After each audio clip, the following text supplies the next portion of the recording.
Welcome back to the Cardinal Chronicles for another episode as we recap BYU and we talk a little bit more about Boston College this upcoming weekend. Thank you for joining Dylan and Alex, my co-hosts, and yeah, tune in. Yeah, boys, how you guys doing? We are back with another episode. A- before we get started though, Alex, we have some news around campus regarding the athletics department as a whole. Alex, why don't you share that with us today? Yeah, super exciting to start for the whole of Stanford athletics. We'll get to football in a second, but the new Stanford athletic director, John Donahoe, started this week officially. I had actually heard that he actually attended the Stanford BYU football game, which is also very very interesting. Among the priorities that the new AD has to work on, one, he's really got to fix the finances.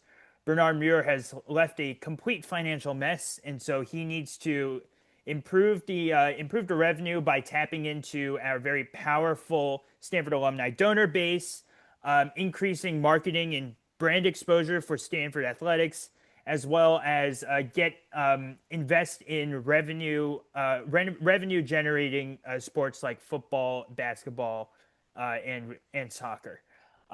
That's his first job. Second, he's got to continue the tradition of Stanford athletics winning the Directors Cup year over year over year. And finally, he is going to be in charge of revamping the fan experience at Stanford. It's gotten quite stale over recent years, and so I'm really excited to see what potential creative ideas he may have for getting fans back in seats Yeah, Alex, at I have a quick Stanford sports question for games. you. Yeah. So I was wondering, obviously, the rumors about the $300 million donation from Andrew Luck. And yeah, I was just wondering, how do you think that plays into Donahoe's kind of first or second year as a AD? Donahoe's going to be Donahoe has had to have been had some sort of involvement in what in the fundraising for that 300 million. Yeah. He's going to mostly let Andrew Luck do what he needs to do on the in terms of paying the players side. That's the job of the GM. I'd Mhm. see Donahoe stepping in a little more in terms of in a role if he wants to do Stanford Stadium improvements, which was also what it was earmarked in the over $300 million fundraising round. So we'll see what happens. But yes, you'll definitely see Donahoe play a role in determining the allocation of that money. Yeah, I And definitely. one of the first appearances that Donahoe made as a member of the Stanford family was at the BYU Stanford game. Let's talk about that game specifically. What went wrong? What went right? Man, I'll tell you. Defensively, what a game. Oh, What a for game sure. from our defense. Stanford's defense was absolutely incredible in that game. Some really key stops. Kept Stanford in the game for as long as it did. Now, problems remain the same as they've always remained. Offense was once again stale. But this time, though, the running game was even more stale. Micah Ford, I believe, had 100 and something yards against Hawaii. This game, we didn't. Stanford didn't have a 100-yard rusher at all, and the quarterback play. I want to say two interceptions from Ben Gilbranson. Just another tough night from the quarterback, man. What's going on with this team? Can this team be saved? Is there a way that we can imagine a world where Stanford football turns this season around and is able to take home a win in the home opener against Boston College on Saturday?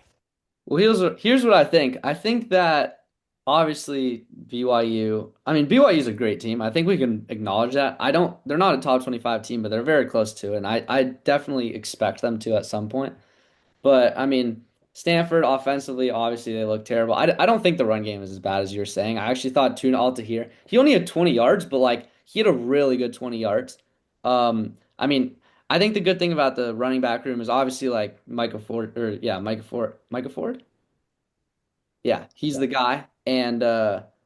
And like he is the guy, but they have so many other guys. Like Tuna Alta is probably their fourth guy, and he's still doing all right. And Cole Tab is doing all right. You know what I mean? And Cedric Irvin too. But I mean, you look at the quarterback play. Obviously, he's been terrible. The wide receiver play hasn't been good. Sam Roush, who was supposed to be our guy, just hasn't been able to hold on to the ball. I don't think it's completely his fault, but still hasn't been great.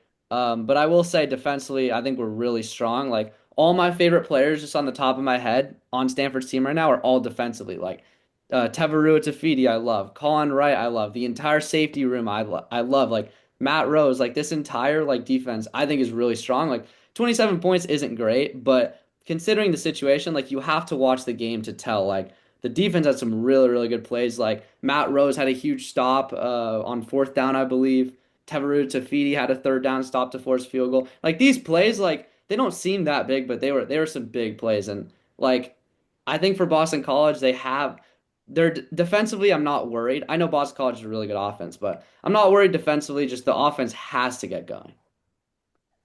I agree with both of you. I have I think I've released a video right after the BYU game. I have heaps and heaps and heaps of praise for the defense. Yeah, Matt Rose had another big game. Clay Patterson had another big game, as well as Teverio Tafidi had another big game. And to go into halftime, letting up only 12 points. Remember, the additional 2 points was on a safety on a yeah, forward pass. yeah. The With four drives starting for in plus territory for BYU is extremely impressive. I agree. We after this game, Clay Patterson is number three in the ACC in terms of sacks. Matt Rose is tied for first in tackles.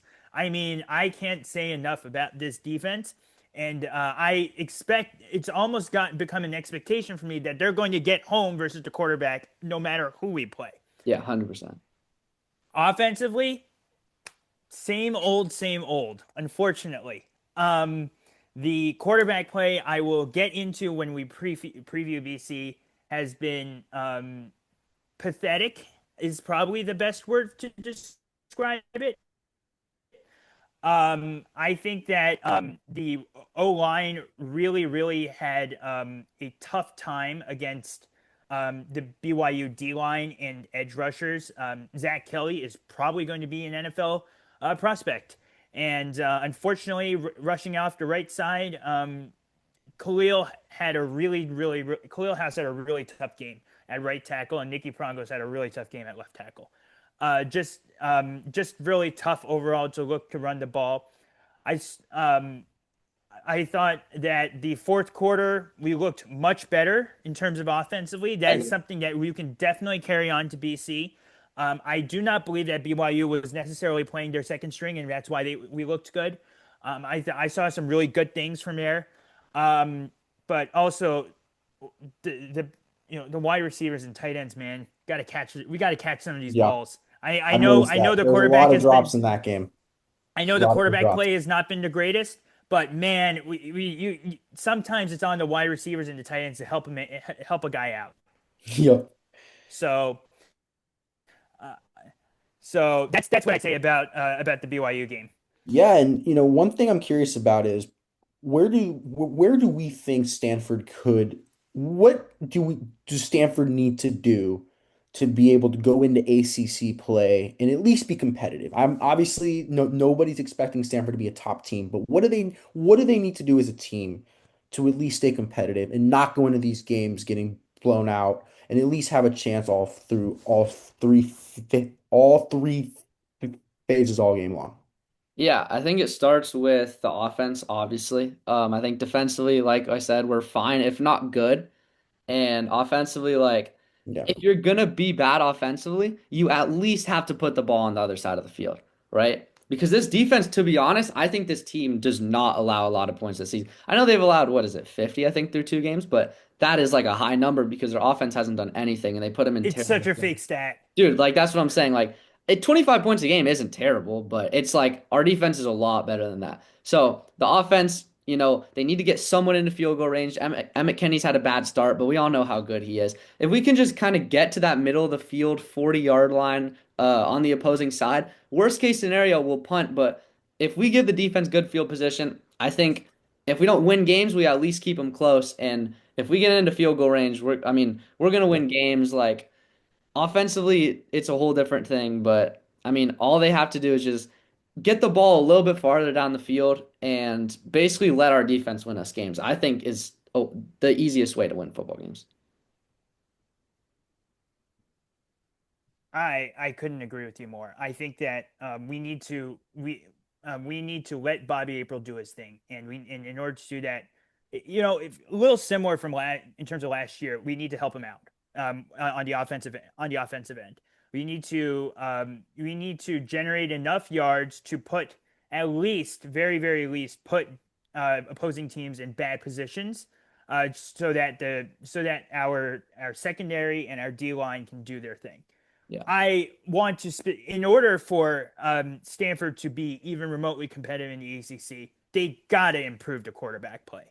It has been an absolute abomination of a quarterback of a passing game, and it's an indictment on not necessarily the current regime or the current staff. Although I do feel like we could upgrade in staff and add some more pieces to help out our passing game. The blame solely rests on where Troy Taylor left this program. Now, we all know that Ben Branson had a terrible start to the season. He's 17 for 32 for 251 yards, 0 touchdowns, 3 interceptions, and his week 2 pass Pro Football Focus QB rating was a meager 11. Oh, And so, yeah. So, but I will say there are things that he does well. He goes through his progressions. He stands in the pocket. He doesn't bail. That was the Ashton Daniels problem that we had, where he would bail in the pot. He would bail really early. He can drive the ball given enough time in the pocket, and also he has been plagued by some drops from his wide receivers and unfortunately Sam Roush. But I think what's been maddening uh, for Stanford fans is how inconsistent he is, and that's because his mechanics have just not been good. He when he snaps when the center snaps the ball, Ben's eyes immediately go down. That's a huge cardinal sin when it comes to quarterbacking. He doesn't throw off his back foot. That means he doesn't generate any power on any of his throws. His throws come out as a wobbly spiral. It's why he short arms all his checkdowns, and all his checkdowns go into the ground. Yeah. He's consistently misread defenses, leading to pretty terrible interceptions into double or triple coverage. He has no feel for pressure, and he is not taking care of the ball, leading to some really key fumbles that have again put the defense in terrible situations. You realistically cannot tell me that Elijah Brown can't be better than any of this. Mm-hmm. But let's go off the presumption that Coach Reich knows what he's doing. He's not a first-year head coach. He's coached really good quarterbacks. I look at Andrew Luck, Carson Wentz, Nick Foles, Philip Rivers, Matt Ryan. He knows what good quarterback play is. So there's a pretty darn good reason why he hasn't started Elijah Brown. The thing is that Elijah is potentially not starting because, well, he hasn't shown that he's much better than Ben. He has trouble reading defenses. He's a this is year 3 of reading a playbook, but it seems like he doesn't have a mastery of the playbook. And as we saw last year, he has zero feel for pressure. He's just a sitting duck in there. Now his O line last year was pretty terrible, but he's even still he could have taken measures to kind of protect himself. He didn't. So all of this, I expect way more from a redshirt sophomore than all of these faults that Elijah Brown seems to have. And you know what? That's an indictment on the lack of coaching that Troy Taylor did with his quarterbacks. It's not Elijah's fault. It's really on his coaches to tell him to drill into him all of these things. And there's a good chance that he's way less developed than we all think. So Stanford has a QB problem. We acknowledge it's a QB problem. It has to somehow, in order to be remotely competitive in the ACC. That's all there is to it. Yep. Now, before we end the show, let's look ahead to BC. Boston College, the first game of the season, at home, in front of the home fans under the Reich and Luck era. What do we want to see out of Stanford? How do we feel that Stanford stacks up against BYU? And what's one area that we think BYU is going to give Stanford the most trouble? Because I see BYU as an offensive powerhouse, right? I mean, BC. Defensively, you're right. They're a good team, but not great. Offensively, Dylan Lonergan's off to a hot start. He knows that offense through and through. Bill O'Brien's an offensive mastermind, so they're going to be a tough team to defend offensively. So offensively, it's going to be a tough test for Stanford's defense to go up against the offense. But it's a winnable game if Stanford plays good defense. But offensively, they're going to have to take advantage of the fact that Boston College's defense is not its best. So we will see. Yeah. First of all, Boston College, I think, has had a good start to the year. As a Michigan State fan, as you can see, I watched them play last week, and they looked pretty damn good. And I mean, obviously I'm biased because I like Michigan State, but Boston College gave us a tough challenge, right? And their offense is really good. I mean, they just keep scoring and scoring. And obviously, like you said, Lonergan, like he has 8 touchdowns and no interceptions this year with a lot of yards, right? And I mean, I know it's only 2 weeks in, but it's hard to do that at the end of the day. I think he's a really good quarterback. One thing to note is if you pressure him, it doesn't matter. Like with nobody in the pocket, with 4 guys is like rushing at him, he has composure. He throws he throws the right ball every time. And that's not really something I was kind of anticipating early in the year. But Lonergan does a great job. I think I understand that Stanford's defense is good, but I think there's no doubt that Boston College will score. I don't think they'll score 50, but I think like 35, something like that. I mean, it really depends, but I see a world where Boston College puts up a good amount of points. On the other hand, I think Stanford puts up a good amount of points as well. I think defensively they'll probably score like they have been doing, at least like in the first game against Hawaii. Offensively, it's going to be a little bit tougher to score, but I'm not a big fan of Boston College's defense. I mean, they only let up 10 against Fordham, but to be honest, 10 against Fordham's kind of rough. And then 42 against Michigan State. Aiden Childs, who's the Michigan State quarterback, is pretty turnover prone, and he didn't throw any turnovers against Boston College. An interesting stat, their 3 best tacklers are all defensive backs. So their linebackers aren't the guys getting the tackles. The linemen aren't the guys getting the tackles. It's the guys on the outside, right? If you can find Sam Roush with a slant route, with the in route, right? I think we're going to be great. All Roush has to do is, catch the ball, and all Goldbertson has to do is not throw it at his feet, right? I think running the ball, give it down the middle with Ford, give it down the middle with give it down the middle with Irvin, giving it like with all these different guys. If you just put the ball down the middle, if you win the middle of the field, I honestly think that Stanford, I don't know, I wouldn't pick them to win, but I think they have a good chance to keep it interesting. I agree with you, Luca. I would say that I have been very, very impressed by what Dylan Lonergan's put up. I'm not entirely surprised that Bill O'Brien has his quarterbacks clicking. Yeah. That's just who Bill O'Brien has been throughout his time as a coach. He's been a quarterback whisperer. Mhm. Um, Lonergan has the poise of a veteran, no question about it. Yeah. It's going to be imperative for our pass rush to be there, um, to get a couple sacks on him if even if he completes passes in the face of pressure, to knock him down, shake him up, try to knock him off his game.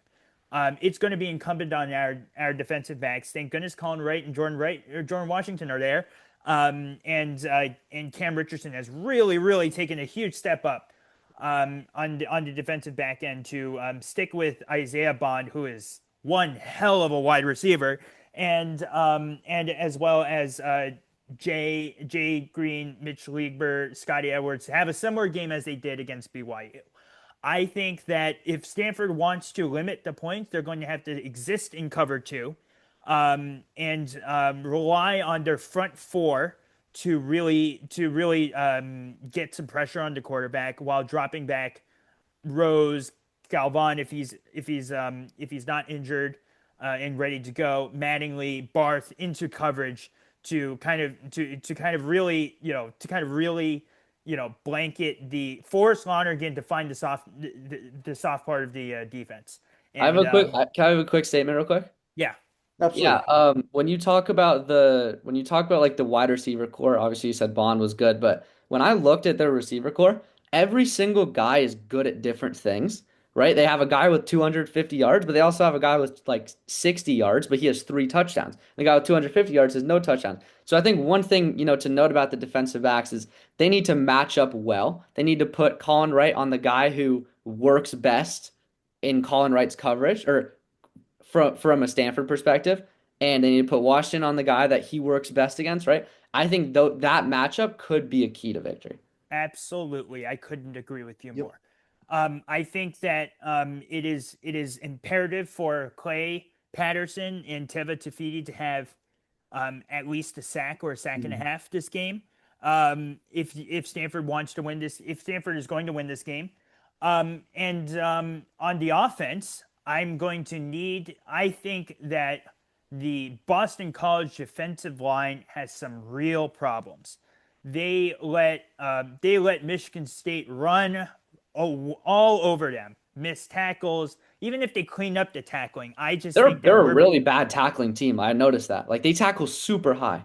and I expect them to clean up the tackles. That's not where they should be concerned. Mhm. Where they should be concerned is that our O line's going to manhandle them like we did versus Hawaii. Yeah. And so it's going to be up to uh, runs up to Micah Ford, Cedric Irvin, Cole Tab, Tuna Altair to really, really break off some 20, 25-yard runs. Mhm. I think that when Stanford's offense is clicking, as we saw in the fourth quarter of BYU, it's a lot of run based and then play action pass.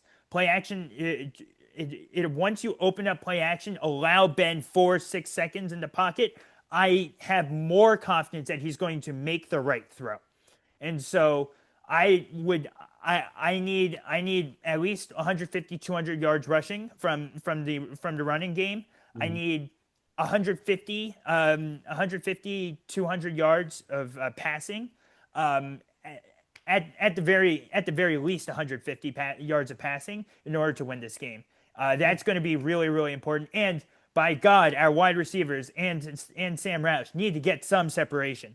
The Boston College defensive backs are good, but the knock on them is that when you don't have a pass rush and you have 6 seconds in the pocket, usually a wide receiver will get free. I need Caden High to get free and break off a massive reception with yards after catch. Well, before we end the show, let's give score predictions. How do we think Stanford's gonna fare?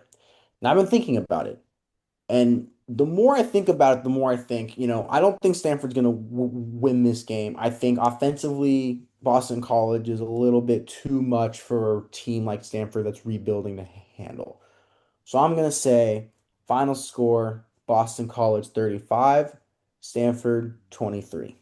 I think offensively, Stanford doesn't have enough in them, especially if they don't change quarterbacks. I think Stanford doesn't have enough in them to score a lot of points. I think 23 is a little bit generous, but given the fact that maybe a quarterback change will happen, maybe they muster 23. But Boston College is going to score a lot of points. So 35-23, Stanford falls to 0-3 on the season, and they dig themselves in an even deeper hole that we may do we know? Probably not, but we don't know if they're going to crawl out of it, especially if they fall to 0-3. Dylan, you ready for this? Yep. Let's do it. 35-24. I Do think what, that Boston Boston College or College, Stanford? Boston College. Yeah, yeah. Okay, so I, close to mine, but you I got I all was right. gonna So say like that's almost exactly yours there is. you go, Um, 35-24. But yeah, I mean, I think Boston College offensively they're going to do well. I think Stanford is going to do better than they have offensively. I actually think they're going to get it going to an extent, which isn't saying much. They've been terrible, but I still think they'll get a little bit better. I'll be in attendance, so obviously I'm hoping Stanford's going to win. But and I think they give it a chance. But Boston College, I mean, Lonergan Just like somehow is just a really good quarterback, and so we'll see what he's able to do. But this is about as winnable for a Stanford game as it gets, I think. just remember Luca, no cheering in the press box. I know, I know. Um, I think that oh boy, I'm 0 for 2 on predictions, and rightfully so. Um, the um, the thing is that uh, I believe that Lonergan's a good quarterback, but we all believe that Kyle McCord was a good quarterback, and we all believe that Tyler Shuck is a good quarterback. Um, and I so mean, That's some pretty pretty solid pair of quarterbacks. Yeah, I and mean, so yeah, and guess Stanford came away with wins against Kyle McCord This, and Tyler Shuck this is true. uh, last year. Um, Now, I think that do I think if Stanford has any chance of winning this game, they're going to have to limit Boston College to under 21 points, or else it's not going to happen. I agree. And so I think that Stanford gets the run game going. They're going to limit they're going to try to keep Lonergan off the field as much as they can, and by sustaining long 5, 7, 8 minute drives, hopefully with their running game into play action. Stanford wins, in my opinion, 24-20. I love it. I love it. there we go. Well, hey guys, we'll see what happens on Saturday when Stanford takes on Boston College at home. It's a late kickoff, 7:30 p.m., but you won't want to miss the game. I don't know what channel the game will be on. I believe it's ESPN. It's ACC not Network. probably what? ACC Network. Well, who gets ACC Network? I'm sure Well, not a ton ACC of Network people. is ESPN. ESPN, All yes. right, well then it should be on ESPN. So there you guys go. Stanford and Boston College face off for the first time in ACC play this season. You won't want to miss it. But that's our preview show. Thank you guys so much for tuning in. As always, Alex, the Stanford alumni slash Intel guy, and Luca, the other analyst that we have on this show. Thank you guys for coming. Thank you And guys. hope you have a great Appreciate it. one. Thank you.